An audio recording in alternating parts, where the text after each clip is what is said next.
یا اللہ یا رحمان یا رحیم یا نحمده ونصلي على رسوله الكريم اما بعد فاعوذ بالله من الشیطان الرجیم بسم اللہ الرحمن الرحیم۔ ناظرین اکرام، آج کے وظیفہ ان حضرات کی خدمت میں ہیں جنہوں نے اپنے گھر میں کوئی جانور پال رکھے ہوں اور ہر آئے دن انہیں نظر لگ جاتی ہو، دودھ کے لیے جانور ہوں، دودھ میں کمی آ جاتی ہو، وہ جانور بیمار رہنے لگ جاتے ہوں، تو یہ عمل ان حضرات کے لیے ہے۔ ناظرین اکرام، عمل یہ ہے، آپ نے سلام قولا من رب رحیم، یہ سورہ یاسین شریف کی آیت ہے، آپ نے اس آیت کو 41 مرتبہ روزانہ پڑھنا ہے۔ پڑھنے کے بعد پانی پہ دم کریں، ڈائریکٹ اس جانور پہ دم کریں، تب بھی فائدہ مند ہے۔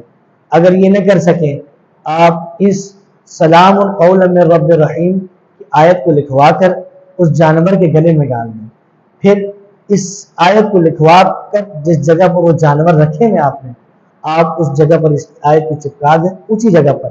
انشاءاللہ عز و جل آپ کی وہ جانور، آپ کے وہ پرندے، آپ کی تمام تر چیزیں جو آپ نے پال کر رکھی ہوئی ہیں، انشاءاللہ عز و جل اس عمل کی برکت سے ہر قسم کی نظر سے، ہر قسم کی پریشانیوں سے حفاظت میں رہیں گی۔ السلام علیکم ورحمۃ اللہ وبرکاتہ۔